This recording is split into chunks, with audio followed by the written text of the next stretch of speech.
అందరికీ నమస్కారం అండి. తెలుగు లెసన్ ఛానల్కి స్వాగతం.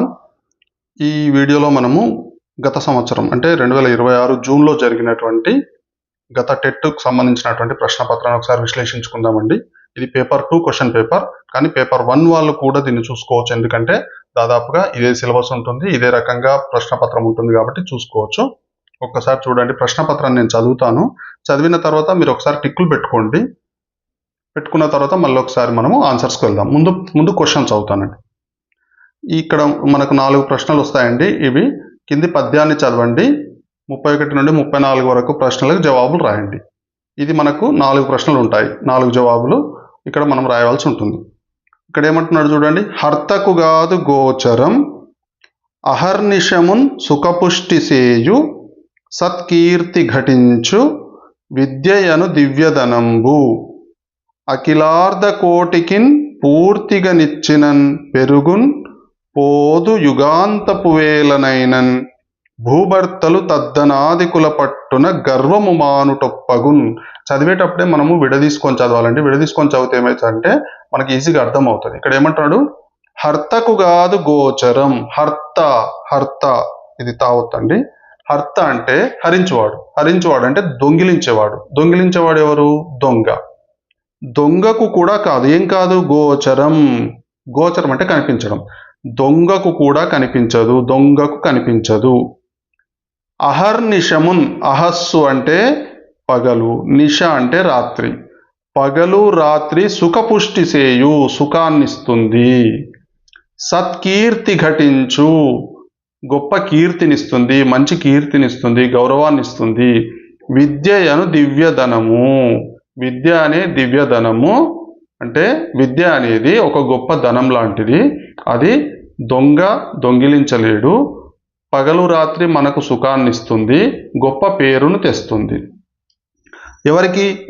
ఇంతవరకు. అఖిలార్ధ కోటికిన్ పూర్తిగా నిచ్చినన్ పెరుగున్. అఖిలార్ధ కోటి అంటే ఇక్కడ ఉన్న జనాభా అందరికీ పంచినా కూడా, పూర్తిగా ఇచ్చినా, మన దగ్గర ఉన్నది పూర్తిగా వాళ్ళకి ఇచ్చినా కూడా పెరుగుతుంది, కానీ పోదు, తగ్గదు. అంటే డబ్బులలాగా ఆస్తులలాగా అందరికీ పంచితే తగ్గడం కాకుండా ఇది పెరుగుతుంది, ఇచ్చినా కొద్దీ పెరుగుతుంది. పోదు యుగాంతపు వేలనైనా. యుగాంతం అంటే ఈ సృష్టి అంతమయ్యే సమయం, ప్రళయకాలం నాటి సమయానికి కూడా అది పోదు. భూభర్తలు, భూమిని నాయకులు, భూమికి నాయకులు ఎవరు? రాజులు. రాజులు తద్ధనాదికుల పట్టునన్ అంటే తత్ అంటే ఆ యొక్క ధనాదికులు, ఆ యొక్క ధనం అంటే విద్య అనే ధనం కలిగిన వారి చేత, అంటే విద్య ఉన్నవారి చేత, పండితుల దగ్గర గర్వము మానుటప్పుగన్, గర్వం లేకుండా ఉండాలి అని అంటున్నాడు అనమాట. ఓకేనా? ఇది దొంగకు కనపడదు, పగలు రాత్రి సుఖాన్ని ఇస్తుంది, గొప్ప పేరునిస్తుంది. ఏంటది? విద్య అనే ధనం. అఖిలార్ధ కోటికి అందరికి ఇచ్చినా కూడా పెరుగుతుంది, కానీ పోదు. యుగాంతపు వేళ కూడా పోదు. భూభర్తలు, రాజులు అట్లాంటి పండితుల వద్ద గర్వం లేకుండా ఉండాలి అని అంటున్నాడు. అంటే రాజులు కూడా మర్యాద చేస్తూ, లేదంటే గౌరవం ఇచ్చేవాళ్ళు ఎవరంటే పండితులు. ఇక్కడ విద్య ఉన్నవాళ్ళు. విద్య అహర్నిశం ఏమి కలిగిస్తుంది? దుఃఖాన్ని, కష్టాన్ని, సుఖాన్ని, వైరాగ్యాన్ని. దివ్యధనం అని చెప్పదగింది ఏది?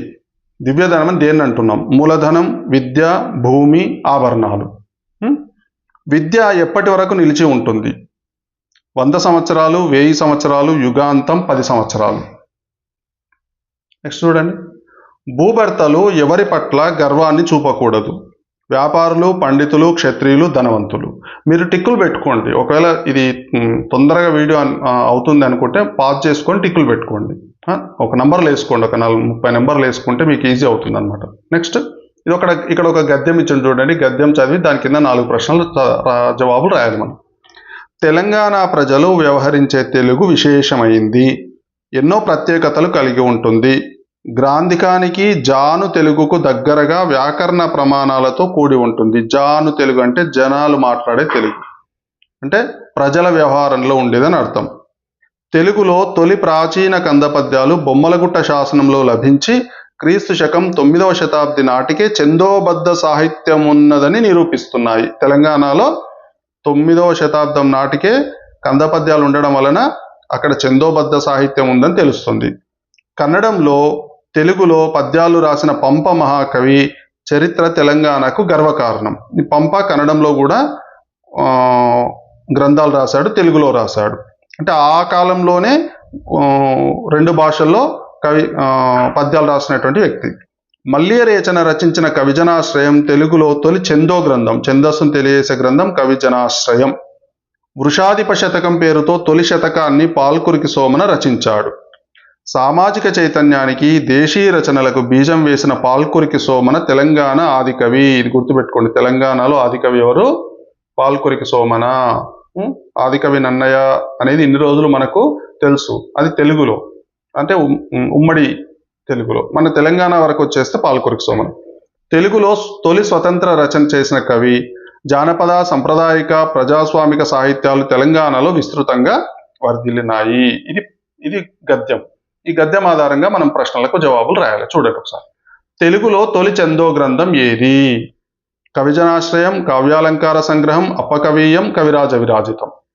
తెలుగులో తొలి ప్రాచీన కంద పద్యాలు లభించిన శాసనం అద్దంకి, ఎర్రగుడిపాడు, బొమ్మలగుట్ట, అమరావతి.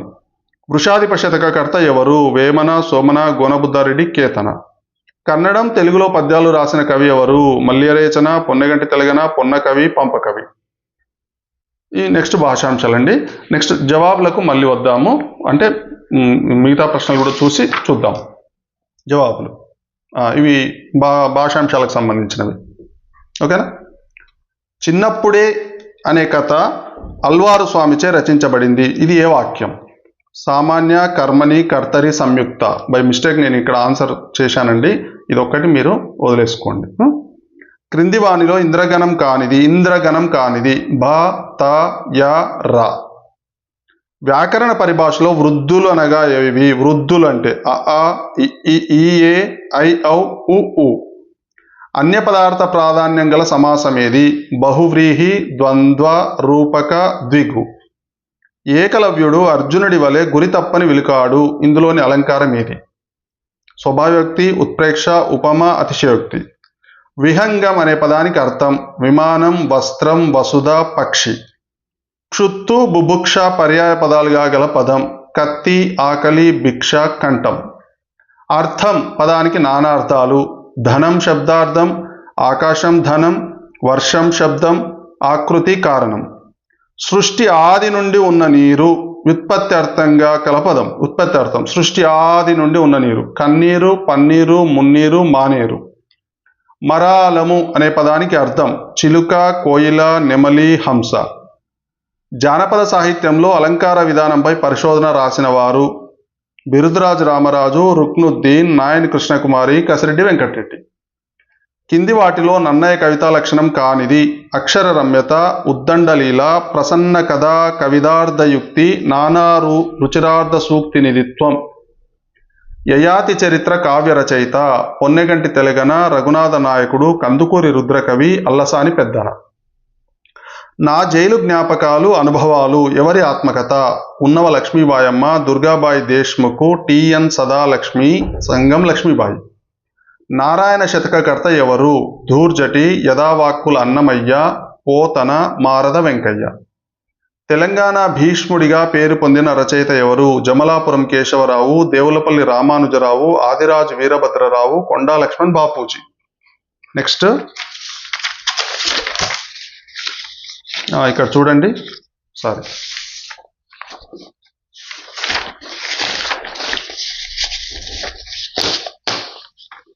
నెక్స్ట్ కొన్ని ఉన్నాయి చూడండి ఇక్కడ.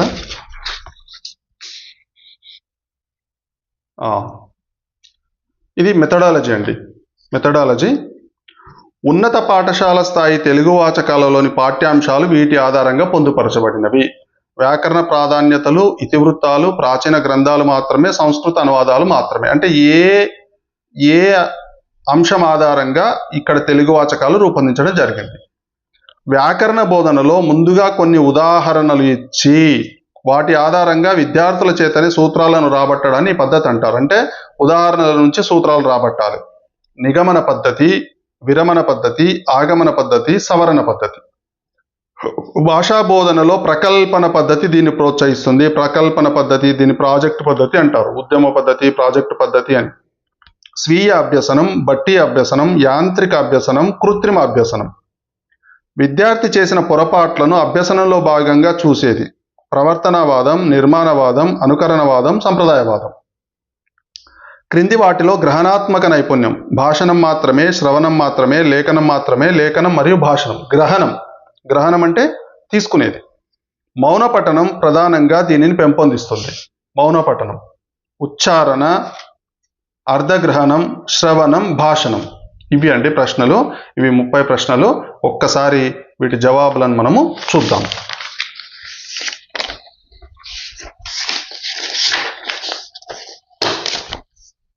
ఇక్కడ చూడండి జవాబులు. ఇక్కడ ఏమన్నాడు, ఒక్కొక్కటి నేను క్లియర్గా ఎక్స్ప్లెయిన్ చేస్తా అండి.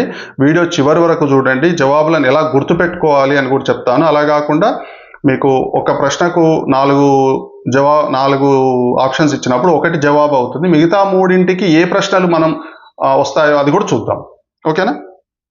ఇక్కడ ఏమన్నాడు, విద్య అహర్నిశం ఏం కలిగిస్తుంది? డైరెక్ట్ ఉందండి. విద్య సుఖపుష్టి సేయు అంటే సుఖాన్ని ఇస్తుంది అని అర్థం. ఇది డైరెక్ట్ బిట్టు. మిగతా ఈ 3 పదాలు కూడా ఇందులో లేవు కాబట్టి డైరెక్ట్ కొట్టేయచ్చు. దివ్యధనం అని చెప్పదగింది ఏది? ఇది కూడా డైరెక్ట్ అండి. విద్యను దివ్యధనం అన్నాడు. దివ్యమైన ధనం, విశేషణ పూర్వపద కర్మధారయ సమాసం, దివ్యధనం. ఏంటిది అది? విద్య. విద్య ఎప్పటి వరకు నిలిచి ఉంటుంది? ఇది కూడా డైరెక్ట్ ఉందండి. యుగాంతపు వేళ అని ఉంది, డైరెక్ట్ ఉంది. ఇది కూడా యుగాంతం వరకు. ఇందులో ఎన్ని సంవత్సరాలు అనేది లేదు, మనకు డైరెక్ట్ యుగాంతం అనే ఉంది. భూభర్తలు ఎవరి పట్ల గర్వాన్ని చూపకూడదు. ఇది ఒక్కటి కొంచెం ఇండైరెక్ట్ ఇచ్చాడు, దీన్ని మనము అర్థం చేసుకోవాలి. భూభర్తలు అంటే రాజులు. తద్ధనాదికుల పట్ల, ధనాదికులు, ఇక్కడ ధనం ఏంది? విద్య. విద్య కలిగిన వారు ఎవరు? పండితులు. వ్యాపారులు కాదు, క్షత్రియులు కాదు, ధనవంతులు కాదు. ఇక్కడ ఈ సందర్భంలో విద్య కలిగిన వాళ్ళు ఎవరు? పండితులు. కాబట్టి పండితుల పట్ల గర్వాన్ని చూపకూడదని అర్థం. నెక్స్ట్ ఇక్కడ చూడండి. ఇక్కడ తెలుగులో తొలి చందో గ్రంథం ఏది? డైరెక్ట్ ఉంది. తెలుగులో తొలి చందో గ్రంథం ఎక్కడ ఉంది? కవిజనాశ్రయం తెలుగులో తొలి చందో గ్రంథం డైరెక్ట్ ఉందండి. కవిజనాశ్రయం చూడండి. ఇక్కడ తెలుగులో తొలి ప్రాచీన కంద్య పద్యాలు లభించిన శాసనం డైరెక్ట్ ఉంది. ఇదే బొమ్మల గుట్ట, డైరెక్ట్ బిట్ ఉంది. డైరెక్ట్, మిగతా అవసరమే లేదు, మిగతా పదాలు కూడా లేవు దాంట్లో. నెక్స్ట్ వృషాధిప శతక కర్త ఎవరు? చూడండి. ఇక్కడ వృషాధిప శతకం పేరుతో తొలి శతకాన్ని పాల్కురికి సోమన రాశాడు. ఇది డైరెక్ట్ ఉంది. సోమన. వేమన రాసింది వేమన శతకం. గోనబుద్ధారెడ్డి రంగనాథ రామాయణ రాశాడు. కేతన ఆంధ్ర భాషా భూషణం అనే గ్రంథాన్ని రాస్తాడు. ఓకేనా? కన్నడం తెలుగులో పద్యాలు రాసిన కవి ఎవరు? ఇక్కడ డైరెక్ట్ ఉందండి. కన్నడం తెలుగులో పద్యాలు రాసిన కవి ఎవరు? పంప మహాకవి. పంప కవి ఇక్కడ ఉంది డైరెక్ట్. చూడండి. మల్య రేచన కాదు. పొన్నగంటి తెలగన యయాతి చరిత్ర అనే అచ్చతెను కావ్యం రాస్తాడు. పొన్నకవి అనే పేరు మనకు ప్యారాలు ఎక్కడ లేదు. ఇది ఆన్సర్స్ అండి. ఓకేనా? నెక్స్ట్ మనము భాషాంశాలకు వెళ్దాం. భాషాంశాలు చూడండి. చిన్నప్పుడే అనే కథ అల్వారు స్వామిచే రచింపబడింది. చిన్నప్పుడే అనే కథ రచించబడింది అని ఉంది ఇక్కడ. చూడండి. ఇక్కడ సామాన్య వాక్యం కాదు, కర్మని వాక్యం అవుతుంది. కర్తరి కాదు, సంయుక్త కాదు. ఎందుకు కర్మని వాక్యం అవుతుందంటే, ఎప్పుడైనా కర్మని వాక్యంలో మనకి ఏమొస్తాయంటే చేత, బడు, ఈ 2 పదాలు వస్తాయి. ఇది చేత అనేది కర్తకు చేరుతుంది. ఇది కర్త అల్వారు స్వామి. ఇక్కడ చే అనేది చేరిందా? ఇది చేత. నెక్స్ట్ ఇది బడు అనేది క్రియకు చేరుతుంది. క్రియకు బడు అనేది చేరుతుంది. ఇది రచించబడింది. క్రియకు బడు చేరాలి, కర్తకు చేత చేరాలి, అది కర్తరి వాక్యం అవుతుంది. ఇది మన మెటీరియల్లో ఉందండి. ఇది డైరెక్ట్ ఈ 2 మార్కులు రాసినవన్నీ మెటీరియల్లో ఏ నెంబర్ పేజీలో ఉన్నాయనేది. ఇది డైరెక్ట్ ఉందండి. పేజ్ నెంబర్ 36లో ఉంది. ఒకసారి చూద్దాం. ఈ మెటీరియల్ నేను మీకు ఫ్రీగా PDF పెట్టానండి. గ్రూప్లో మెయిన్ వీడియో ఉంది, లాంగ్ వీడియో. ఆ లాంగ్ వీడియో దగ్గర డిస్క్రిప్షన్లో ఒక గూగుల్ ఫామ్ ఇచ్చాను. ఆ గూగుల్ ఫామ్ మీరు నింపితే మీకు వెంటనే గూగుల్ డ్రైవ్ లింకులు వస్తాయి. ఆ లింకుల ఆధారంగా మీరు డౌన్లోడ్ చేసుకోవచ్చు. ఇక్కడ చూడండి. కర్మని వాక్యం. కర్మ ప్రధానంగా ఉండే వాక్యం కర్మని వాక్యం. క్రియ మీద బడు అనే ధాతువు చేరుతుంది. ఇది 2026లో వచ్చింది. చూడండి. చిన్నప్పుడే అనే కథ అల్వారు స్వామిచే రచించబడింది. ఇది ఏ వాక్యం? ఏ కావ్యం కాదు, సారీ, ఇది ఏ వాక్యం? ఏ వాక్యం? ఇది కర్మని వాక్యం. ఇదండి. నెక్స్ట్ క్రింది వానిలో ఇంద్రగణం కానిది ఏది? ఇంద్రగణాలు ఏంటివండి? ఇంద్రగణాలు నల, నగ, సల, భ, త ఈ 6 ఇంద్రగణాలు నల నగ సల భరత ఈ 6 ఇంద్రగణాలు. ఈ 6 ఇంద్రగణాలలో ఇప్పుడు ఏది ఇందులో కానిది ఏంది? బా ఉంది, తా ఉంది, యా అనేది లేదు, రా అనేది ఉంది. కాబట్టి కానిది అన్నాడు కదా, కానిది 1-2 సార్లు చదవాలండి ప్రశ్నను. 1-2 సార్లు చదివితేనే, ఎందుకంటే ఇది మిస్ చేస్తాం మనం. కానిదాన్ని మిస్ చేయకుండా క్రింది వానిలో ఇంద్రగణం అంటాం అనేసి ఏం చేస్తాం? భగనం. భగనం ఇంద్రగణం కదా, కొట్టేసి ఆన్సర్ పెట్టేస్తాం. ఎందుకంటే సిస్టమ్ ముందు కూర్చుంటాము, అప్పటికే 30-40 క్వశ్చన్లు చేస్తాము, కొంచెం కన్ఫ్యూజన్లో ఉంటాము, వెనక క్వశ్చన్స్ ఉంటాయి, టైం అవుతుంటుంది, ఆ కళ్ళని బ్లర్ అవుతుంటాయి. కాబట్టి కొంచెం 1-2 సార్లు క్వశ్చన్ చదువుకోవాలి. కానీ ఇదేది ఇక్కడ యగనం అనేది ఇందులో లేదు. ఇది మనకు పేజ్ నెంబర్ 45లో నేను రాశానండి. ఒక్కసారి పేజ్ నెంబర్ 45 చూద్దాము. ఈ మెటీరియల్ చాలా బాగుందండి. నేను ఫ్రీగా మీకు డౌన్లోడ్ చేయడానికి ఇస్తున్నాను. నేను సొంతంగా రాసుకున్న మెటీరియల్, నేను ఎక్కువ మార్కులు తెచ్చుకున్న మెటీరియల్. చూడండి ఇక్కడ ఇంద్రగణాలు, సూర్యగణాలు నల నగ సల భారత. ఇది 2026లో ఇంద్రగణం కానిదని వచ్చింది, 2025లో కూడా వచ్చింది ఇది. ఓకే అండి. ఇది నెక్స్ట్ చూడండి. నెక్స్ట్ వ్యాకరణ పరిభాషలో వృద్ధులు అనగానేమి? వృద్ధులు అంటే ఇక్కడ చూడండి, ఆలు వృద్ధులు కావు, ఈ ఏలు కావు, అవులు వృద్ధులు. వృద్ధులు అంటే ఏంటంటే అచ్చులలో చివరివి ఏవైతే ఉంటాయో ఆ నుండి అవు వరకు అచ్చులు కదా, ఇందులో పెద్దవి ఏవైతే ఉన్నాయో అవి వృద్ధులు. అవు ఇవి వృద్ధి సంధి అంటాం. పేజ్ నెంబర్ మనకు 41లో ఉందండి. ఇది 41లో సంధులలో వృద్ధి సంధికి మనం రాయడం జరిగింది. ఇక్కడ చూడండి, అకారానికి ఏలు పరమైతే ఐకారం, ఓలు పరమైతే అవకారం ఏకాదేశం అవుతుంది. వృద్ధులు ఐలు అవులు వృద్ధులు, వాటికి ఉదాహరణలు. ఈ రకంగా మనము ప్రిపేర్ చేయడం జరిగిందండి. ఇవన్నీ లాస్ట్ ఇయర్ వచ్చినటువంటి బిట్స్ ఇవన్నీ కూడా. నెక్స్ట్ అన్య పదార్థ ప్రధానం కలిగిన సమాసం ఇది. అన్య పదార్థ అంటే అక్కడ ఉన్న అర్థం కాకుండా వేరే అర్థం వచ్చేటటువంటి సమాసం. ఇది ఆన్సర్ ఏంది? బహువ్రీహి సమాసం. ఎందుకంటే అక్కడ ఉన్న అర్థం కాకుండా వేరే అర్థం వస్తుంది బహువ్రీహి సమాసానికి. ఒక ఉదాహరణ చూడండి. బహువ్రీహి సమాసం ఉదాహరణ చెప్పండి ఒకటి. ఉదాహరణకి చతుర్ముఖుడు అనేది బహువ్రీహి సమాసం. చతుర్ముఖుడు అంటే ఏంది? చతుర్ అంటే 4, ముఖుడు అంటే ముఖుడు, 4 ముఖాలు కలిగింది. ఎవరు? బ్రహ్మ. అంటే ఈ బ్రహ్మ అనే పదము ఈ చతుర్ముఖుడు అనే దాంట్లో లేదు. అర్థమవుతుంది కదా. ఈ పదాలలో ఉండే పదమే అర్థంగా ఉంటే అది కాదు, కానీ ఈ పదాలలో ఉండే అర్థం కాకుండా అన్య పదార్థం వేరే పదం అర్థంగా వస్తుంది, బ్రహ్మ అనేది వచ్చింది. ఇది ద్వంద్వ సమాసం. అంటే 2 పదాలకు సమాన ప్రాధాన్యం ఉంటే దాన్ని ద్వంద్వ సమాసం అంటాం. తల్లిదండ్రులు, అక్కా చెల్లెళ్ళు, అన్నా తమ్ములు, భార్యాభర్తలు ఇట్లా. రూపక సమాసం అంటే ఉపమాన ఉపమేయాలకు భేదం ఉన్నా లేనట్టు చెప్తే దాన్ని రూపక సమాసం అంటాం. అభేదం చెప్తే దాన్ని రూపక సమాసం అంటాం. ద్విగు అంటే సంఖ్య కలిగింది ద్విగు. 4 తరగతులు, 7 రోజులు, 3 సంవత్సరాలు ఇట్లా సంఖ్య వస్తే అది ద్విగు అనమాట. ఓకేనా. నెక్స్ట్ చూడండి. ఏకలవ్యుడు అర్జునుడి వలె గురి తప్పని విలుకాడు. ఇందులోని అలంకారం సింపుల్ అండి, గుడ్డి గుర్తు. ఇది పేజ్ నెంబర్ 47లో నేను రాశాను, క్లియర్గా కోడ్ కూడా రాశాను. మీకు ఏ రకమైన గుడ్డి గుర్తు పెట్టుకోవచ్చు. నాన్ లాంగ్వేజ్ టీచర్లకు కొంచెం ఇబ్బంది ఇది. వలె అని వచ్చింది అనుకోండి, వలె, లాగా, వంటి ఈ పదాలు ఒక వాక్యంలో వస్తే ఇది పోలిక. ఎప్పుడైతే పోలిక ఉంటుందో ఆ పోలికను ఉపమ అంటారు. కాబట్టి ఇదేంది? ఉపమాలంకారం. సింపుల్. స్వభావవ్యక్తి అంటే ఉన్నది ఉన్నట్లు చెప్పడం. ఆ మైదానంలో పిల్లలు గెంతుతూ తుల్లుతూ ఆడుతున్నారు. స్వభావం ఉన్నది ఉన్నట్టు చెప్తే స్వభావవ్యక్తి. ఉత్ప్రేక్ష అంటే ఊహించి చెప్పడం. మండే ఎండ నిప్పుల కొలిమ అన్నట్టుంది, ఊహించడం. ఉత్ప్రేక్ష అంటే ఊహ, గుర్తుపెట్టుకోవాలి, ఊహ.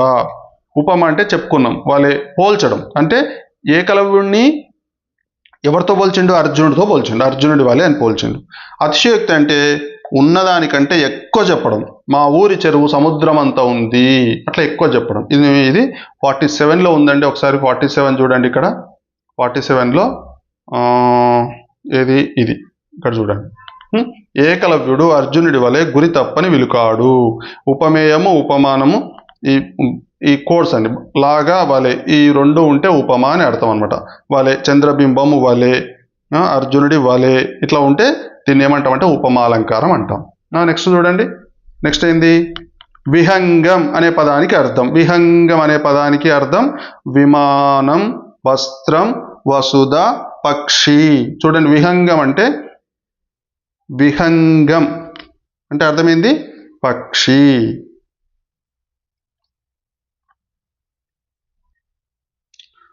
విహంగం అంటే అర్థమైందండి పక్షి. వస్త్రం కాదు, వస్త్రం అంటే అంబరం అంటే అంబరం అంటే వస్త్రం, అంబరం అంటే ఆకాశం, వస్త్రం. వసుధ అంటే భూమి. విహంగం అంటే పక్షి.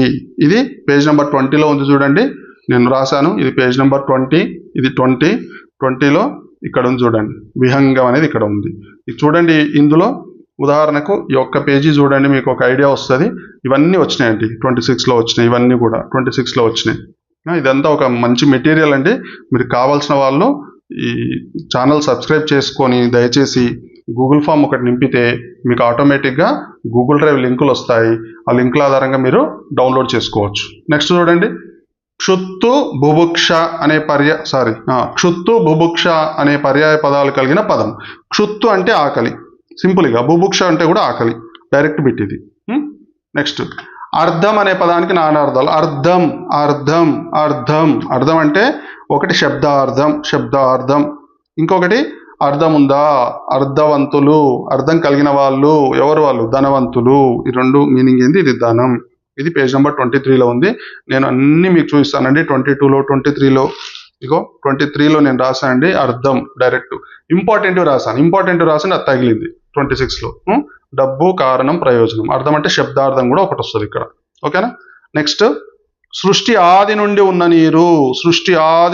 నీరు వ్యుత్పత్తి అర్థం ఏంటిది? అది కన్నీరు, పన్నీరు, మున్నీరు, మానేరు. ఇక్కడ చూడండి, పేజ్ నెంబర్ 26లో మన మెటీరియల్లో ఉంది. సృష్టి ఆది నుండి ఉన్న నీరు, మున్నీరు. నేను ఒక సెలెక్ట్ చేసి రాశానండి. ఇవి అన్ని కాకుండా, తెలిసినవి అన్ని కాకుండా కొన్ని తెలియనన్ని పక్కకు స్కిప్ చేశాను. ఇవన్నీ కూడా మన మెటీరియల్లో ఉన్నాయి. నెక్స్ట్ చూడండి, ఈ మెటీరియల్ అంతా ఫ్రీ అండి. మీరు జస్ట్ ఏం చేయాలి, ఛానల్ని సబ్స్క్రైబ్ చేసుకొని అక్కడ ఉన్న గూగుల్ ఫామ్ను ఒకటి నింపి మీరు సబ్మిట్ చేస్తే వెంబడే మీకు గూగుల్ డ్రైవ్ లింకులు ఓపెన్ అవుతాయి, కనిపిస్తాయి. అది క్లిక్ చేస్తే మీకు మెటీరియల్ ఓపెన్ అవుతుంది, డౌన్లోడ్ చేసుకోవచ్చు, సింపుల్. ఇది మున్నీరు. మరాలం అనే పదం హంస అని. దీని మీనింగ్ ఏంది? హంస. నెమలి అంటే కాదు, కేకి కోయిల కాదు, చిలుక కాదు, హంస. మరాలం అంటే ఇది 10వ తరగతిలో ఉంది. 10వ తరగతిలో ఈ పదం ఉంది, మరాలం. ఇది కూడా పేజ్ నెంబర్ 22లో మనం రాయడం జరిగింది అర్థాలు. ఇక్కడ చూడండి, మరాలం. పేజ్ నెంబర్ 23 ఎక్కడ ఉంది? ఇక్కడండి, చూడండి, పేజ్ నెంబర్ 23, మరాలం, హంస.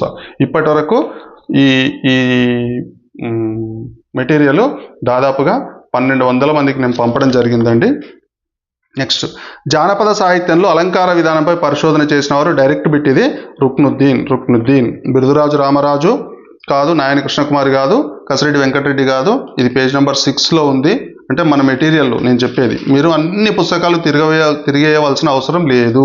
డైరెక్ట్ మీరు ఈ ఒక్క మెటీరియల్ చదివినా కూడా మీకు 20 మార్కుల వరకు సంపాదించే అవకాశం ఉంది. చూడండి, ఇక్కడ రాశాను. జానపద సాహిత్యంలో అలంకార విధానంపై పరిశోధన చేసింది ఎవరంటే రుక్నుద్దీన్, ఆచార్య కె రుక్నుద్దీన్. ఓకేనా? ఇవన్నీ బిట్స్ అండి, ఇవన్నీ వచ్చినవి, ఇవన్నీ. నెక్స్ట్, క్రింది వాటిలో నన్నయ కవితా లక్షణం కానిది. నన్నయ కవితా లక్షణాలు 3, ఇది ఒకటి కానిది ఒకటి ఇచ్చిండు. ఓకేనా? నన్నయ కవితా లక్షణాలు ఏంటివి? అక్షరరమ్యత, ప్రసన్న కథా కవితార్థయుక్తి, నానా రుచిరార్థ సూక్తి నిధిత్వం. కానిది ఏంది? ఉద్దండలీల. ఇది ఎవరిది? శ్రీనాథుడిది. ఇది కూడా మన మెటీరియల్లో పేజ్ నెంబర్ 5లో ఉంది. ఇది ఉద్దండలీల, ఇది. ఓకే. నెక్స్ట్, యయాతి చరిత్ర కావ్య రచయిత ఎవరు? యయాతి చరిత్ర కావ్య రచయిత డైరెక్ట్ బిట్ ఇది పొన్నెగంటి తెలగన. యయాతి చరిత్ర కావ్య రచయిత. చూడండి, పొన్నెగంటి తెలగన రాసింది యయాతి చరిత్ర. ఇది తొలి అచ్చతెనుగు కావ్యం. ఈయన మహమ్మదీయ సర్దార్కు అంకితం చేశాడనమాట. నెక్స్ట్ చూడండి, నెక్స్ట్ ఏముంది? నా జైలు జ్ఞాపకాలు అనుభవాలు ఎవరి ఆత్మకథ? నా జైలు జ్ఞాపకాలు అనుభవాలు సంగెం లక్ష్మీబాయి ఆత్మకథ. నా జైలు జ్ఞాపకాలు అనుభవాలు. ఇది కూడా మనకు పేజ్ నెంబర్ 5లోనే ఉంది. చూడండి, ఇక్కడ చూడండి, పక్కనే 2 బిట్స్. ఒకటే ఎగ్జామ్లో పక్కనే ఒకటి పొన్నెగంటి తెలగన యయాతి చరిత్ర, సంగం లక్ష్మీబాయి జైలు జ్ఞాపకాలు అనుభవాలు. సంగం లక్ష్మీబాయి నుంచి ఎప్పుడు బిట్స్ వస్తున్నాయండి, దాదాపుగా ఎవ్రీ ఇయర్ 26లో 2 బిట్స్ వచ్చినాయి, 2 సెషన్లలో వచ్చినాయి. ప్రతిసారి సంగం లక్ష్మీబాయి గురించి ఒక బిట్ కంపల్సరీ వస్తుంది. ఓకేనా. నెక్స్ట్ నారాయణ శతకకర్త ఎవరు? నారాయణ శతకకర్త సింపుల్ పోతన. దూర్జటి శ్రీకాళహస్తీశ్వర శతకం, శ్రీకాళహస్తీశ్వర శతకం, యదవాక్కులన్నమయ్య సర్వేశ్వర శతకం, మారద వెంకయ్య భాస్కర శతకం. ఇది పేజ్ నెంబర్ 6లో నేను రాశానండి. వీటికి కోర్సు కూడా నేను పెట్టాను, మీరు ఈజీగా గుర్తుపెట్టుకోవడానికి. చూడండి కోర్సు. నారాయణ శతకం పోతన అనుకోవాలి. పోత నారాయణ పోత నారాయణ పోత నారాయణ 2-3 సార్లు అనుకున్నారనుకోండి, ఆటోమేటిక్గా మీకు గుర్తుంటాయి. చిత్తా శతకం శ్రీపతి భాస్కర కవి, చిత్తా శ్రీపతి చిత్తా శ్రీపతి చిత్తా శ్రీపతి, ఇట్లా 2-3 సార్లు అనుకోవాలి. భాస్కర శతకం మారద వెంకయ్య భాస్కర మారవ భాస్కర మారవ భాస్కర మారవ భాస్కర మారవ, ఇట్లా 3-4 సార్లు అనుకుంటే ఇది గుర్తుంటుంది. విశ్వకర్మ శతకం పండిత రామసింహ కవి, వెంకటేశ్వర శతకం ఆసూరి మరిగంటి చార్లు. ఇట్లా మీరు శతకాలు గుర్తుపెట్టుకోవడానికి నేను ఈజీగా మీకు ఏం చేశానంటే ఒక కోర్స్ అన్ని చూడండి, మొత్తం శతకాలు ఒక దగ్గర రాశాను. ఇప్పుడు శతకాలలో ఇన్ని బిట్స్ వచ్చినాయి. లాస్ట్ దాదాపుగా 1 2 3 4 5 బిట్స్ వచ్చినాయి. 5 బిట్స్ వచ్చినాయండి. యువతలో ఒక 2 ఉన్నాయి, 7 బిట్స్ వచ్చినాయి. ఈ రకంగా అన్ని మీరు గుర్తుపెట్టుకోవచ్చు, ఈజీగా గుర్తుపెట్టుకోవచ్చు. ఉత్పలమాల శతకం ఉత్పల సత్యనారాయణ, ఉత్పల. నింబగిరి అందే వెంకటరాజం, నింబగిరి అందేనా, నింబగిరి అందుతుందా లేదా, నింబగిరి అందుతుందా లేదా, నింబగిరి అందుతుందా. శ్రీలొంక నంబి లొంక నంబి 2-3 సార్లు అనుకోవాలి. విశ్వనాథేశ్వర శతకం గుమ్మన్న లక్ష్మీ విశ్వగుమ్మన్న ఒక 3-4 సార్లు అనుకోవాలి. ఆటోమేటిక్గా మీరు విశ్వనాథ్ అనగానే మీకు గుమ్మన్న అనే పేరు కనిపిస్తుంది. గుమ్మన్న గారి లక్ష్మీ నరసింహ శర్మ అని ఒక పేరే ఇస్తాడు, అంతేగాని గుమ్మన్న గారి వెంకట శర్మ, గుమ్మన్న గారి మల్లయ్య శర్మ, గుమ్మన్న గారి ఈ శర్మ ఆ శర్మ అని ఇవ్వరు. ఎందుకంటే ఇది ఒకటే ఇస్తాడు కాబట్టి మీరు ఇది 1-2 సార్లు గుర్తుంచుకుంటే ఏమవుతుందంటే మీకు ఈజీ అవుతుంది. తెలంగాణ భీష్ముడిగా పేరు పొందిన రచయిత డైరెక్ట్ అండి, ఇది ఆదిరాజు వీరభద్రరావు. వీళ్ళు ముగ్గురు కావు. దేవులపల్లి రామానుజరావు ఏమో ఈయన పత్రిక శోభ అనేది పత్రిక, జమలాపురం కేశవరావు కాదు, కొండా లక్ష్మణ్ బాపూజీ గారు కాదు. నెక్స్ట్ ఇక్కడ చూడండి, ఉన్నత పాఠశాల స్థాయి తెలుగు వాచకాలు మనకు కేవలం ఇతివృత్తాల ఆధారంగానే రూపొందించబడింది. ఇతివృత్తాలు ఇది గుర్తుపెట్టుకోవాలి. వ్యాకరణ బోధలో ముందుగా కొన్ని ఉదాహరణలు ఇచ్చి వాటి చేత సూత్రాలను చేయించడం ఏంటి అంటే సింపుల్. ఉదాహరణల నుంచి సూత్రాలు రాబట్టడం అనేది, ఉదాహరణల నుంచి సూత్రాలు రాబట్టడం ఆగమనం. రాబట్టడం సూత్రాలను రాబడుతున్నావు, ఆగమన పద్ధతిది. నిగమనం అంటే ఏంటంటే సూత్రం ఇచ్చి ఉదాహరణ రాయడం. సూత్రం ఫస్ట్ చెప్పడం, ఉదాహరణ చెప్పడం, తర్వాత ఉదాహరణలు చేయించడం. ఇది నిగమన పద్ధతి. ఇది కళాశాల స్థాయికి అవసరం, ఇది అవసరం. ఇప్పుడు మనకు పాఠశాల స్థాయిలో మాత్రం ఆగమన పద్ధతిలోనే బోధన జరుగుతుంది. ఇదే చేయాలి. ఫస్ట్ ఉదాహరణలు ఇచ్చి దాని ద్వారా సూత్రాన్ని రాబట్టాలి. భాషా బోధనలో ప్రకల్పన పద్ధతి అంటే ప్రాజెక్ట్ అన్నప్పుడు ఏం చేస్తాం, పిల్లలకు ఒక ప్రాజెక్ట్ ఇస్తాం. ఇది గ్రూప్గా ఇవ్వచ్చు, ఇండివిజువల్గా ఇవ్వచ్చు. పిల్లలు ఇది సొంతంగా చేయాలి అంటే స్వీయ అభ్యసనం. ఇది డైరెక్ట్ బిట్, బట్టి కాదు, యాంత్రిక కాదు, కృత్రిమ కాదు. విద్యార్థి చేసిన పొరపాట్లను అభ్యసనంలో భాగంగా చూసేది ఏంటంటే ఇది కూడా డైరెక్ట్ బిట్, నిర్మాణవాదం. అంటే పొరపాట్లను అభ్యసనంలో భాగంగా చూసి మళ్ళీ పొరపాట్లు చేయకుండా పిల్లలను తయారు చేయడం దీని యొక్క ఉద్దేశం అన్నమాట. ఓకేనా. అది నిర్మాణవాదం, అనుకరణవాదం కాదు, సంప్రదాయవాదం కాదు. నెక్స్ట్ క్రింది వాటిలో గ్రహణాత్మక నైపుణ్యం. గ్రహణం అంటే స్వీకరించడం, తీసుకోవడం. ఒక విషయాన్ని మనం తీసుకుంటాం. ఎట్లా తీసుకుంటాం? మాట్లాడడం ద్వారా తీసుకుంటామా, వినడం ద్వారా తీసుకుంటామా, రాయడం ద్వారా తీసుకుంటామా, వినడము మరియు మాట్లాడడం ద్వారా తీసుకుంటామా? ఇవి గ్రహణాత్మకాలు కావు. మాట్లాడడం లేఖనం ఏమవుతుంది? వ్యక్తీకరణ అవుతుంది. అంటే బయటికి చెప్తాం, బయటికి చూపిస్తాం, మన మనసులోంది బయటికి చూపిస్తాం. మనసులోకి తీసుకునేది ఏంది? శ్రవణం మాత్రమే. ఇది గ్రహణాత్మక నైపుణ్యం. శ్రవణం ఒకటి. నెక్స్ట్ రెండోది పఠనం కూడా గ్రహణాత్మక నైపుణ్యం. పఠనము శ్రవణం 2 కూడా గ్రహణాత్మక నైపుణ్యాలు. లేఖనము భాషణం అనేవి వ్యక్తీకరణ నైపుణ్యాలు. మౌన పఠనం ప్రధానంగా దీనిని పెంపొందిస్తుంది. మౌన పఠనం అంటే మౌనంగా చదవడం. మౌనంగా చదివినప్పుడు ఉచ్చారణ వస్తుందా? కాదు, ఎందుకంటే బయటికి చదవం కదా. శ్రవణం మౌనంగా చదివినప్పుడు వింటాడా? కాదు. భాషణం మౌనంగా చదివినప్పుడు మాట్లాడతాడా? కాదు. కాబట్టి ఏంది? అర్ధగ్రహణం, అర్థాన్ని గ్రహిస్తాడు, అందులోని అర్థాన్ని గ్రహిస్తాడు. ఇది ఈ పేపర్ అండి. మీకు ఈ మెటీరియల్ కావాల్సిన వాళ్ళు గూగుల్ ఫామ్ ఒకటి ఫిల్ చేయండి. ఫిల్ చేస్తే ఆటోమేటిక్గా మీకు గూగుల్ డ్రైవ్ లింకులు వస్తాయి. ఈ మెటీరియల్ మొత్తం దాదాపుగా 70 పేజీలు ఉందండి. ఒక 49 పేజీలు ఏమో టాపిక్స్ ఉన్నాయి. ఒక 30 పేజీల దాకా మనకు ఇది ఉంది, ఏంది మెథడాలజీ ఉంది. ఓకేనా, మనకు ఛానల్లో మెథడాలజీ వీడియోలు ఉన్నాయి, ప్లస్ ఈ వీడియోలు కూడా ఉన్నాయండి. ఏవి టాపిక్స్ వీడియోస్ ఉన్నాయి, గ్రామర్ ఉంది. ఒక్కసారి మీరు ఈ రకంగా ప్రిపేర్ కండి. ఈసారి తప్పనిసరిగా మనము టెట్లో 100 మార్కులకు పైగా సాధించే ప్రయత్నం చేద్దాం. థ్యాంక్ యూ అండి, థ్యాంక్ యూ వెరీ మచ్. ఈ వీడియో మీకు నచ్చినట్లయితే షేర్ చేయండి, సబ్స్క్రైబ్ చేయండి. Thank you. మీకు ఇంకా ఎలాంటి వీడియోలు కావాలో కామెంట్ చేయండి. థ్యాంక్ యూ అండి, థ్యాంక్ యూ వెరీ మచ్.